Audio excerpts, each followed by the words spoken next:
We're going to install a JACLO zero-edge channel drain in a simulated shower pan today. We've prefabricated this simulated shower pan with a piece of wonderboard or backer board sitting on top of a subfloor. We've pre-cut the hole for the zero-edge channel drain in our simulated shower pan. This is the JACLO zero-edge channel drain. We're going to drop it in here. We're going to screw it down.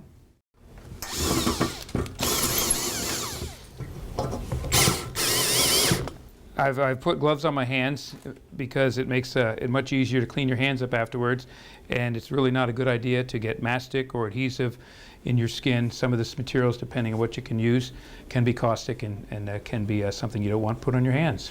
So now I'm going to apply a bead of adhesive to the flange of the drain. I'm using an adhesive that's compatible with our membrane we've selected for this shower pan.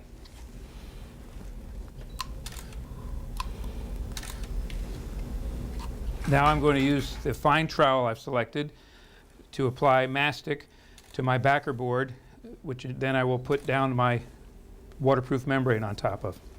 Just apply this as thin as possible. You don't need much. It's just going to be used to bond your membrane down.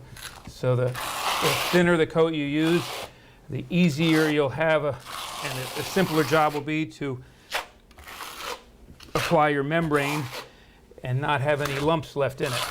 I'm going to use our box as a guide to help me lay down the membrane and also keep the channel drain as clean as possible during this installation.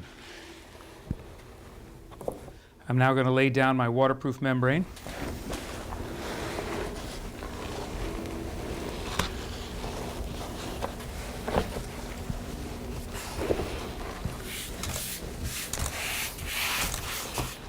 I'll feather out the adhesive, and we can clean up that little bit of adhesive there later on.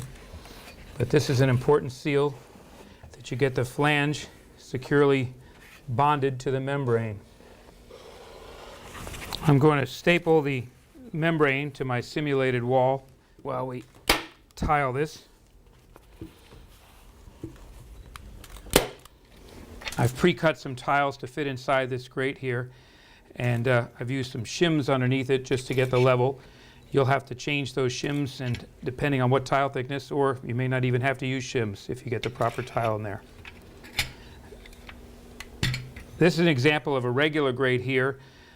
If I were going to use this, I would maintain keeping the box in my channel drain throughout the rest of this installation.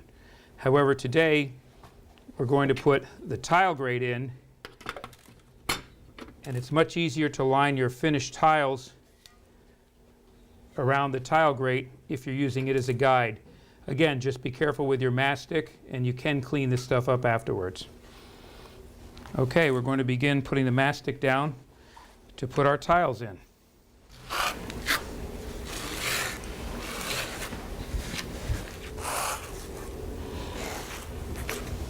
I'm going to remove the tile grate so I can get to the back wall here. I'm not tiling up the back of this shower pan yet.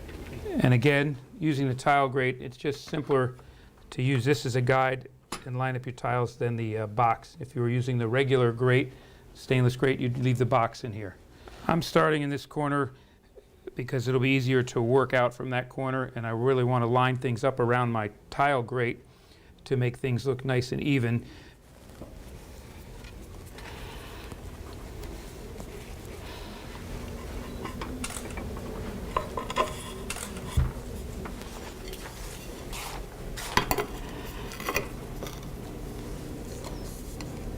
All right, while we're still a little bit wet here, why don't we clean this drain out?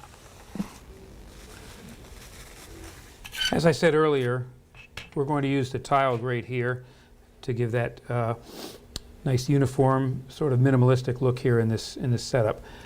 I've put some shims in the base of my drain just to get the tile up to the proper height. You can use shims, or you can use different levels of mastic. And use a proper adhesive to bond your tile to the stainless steel.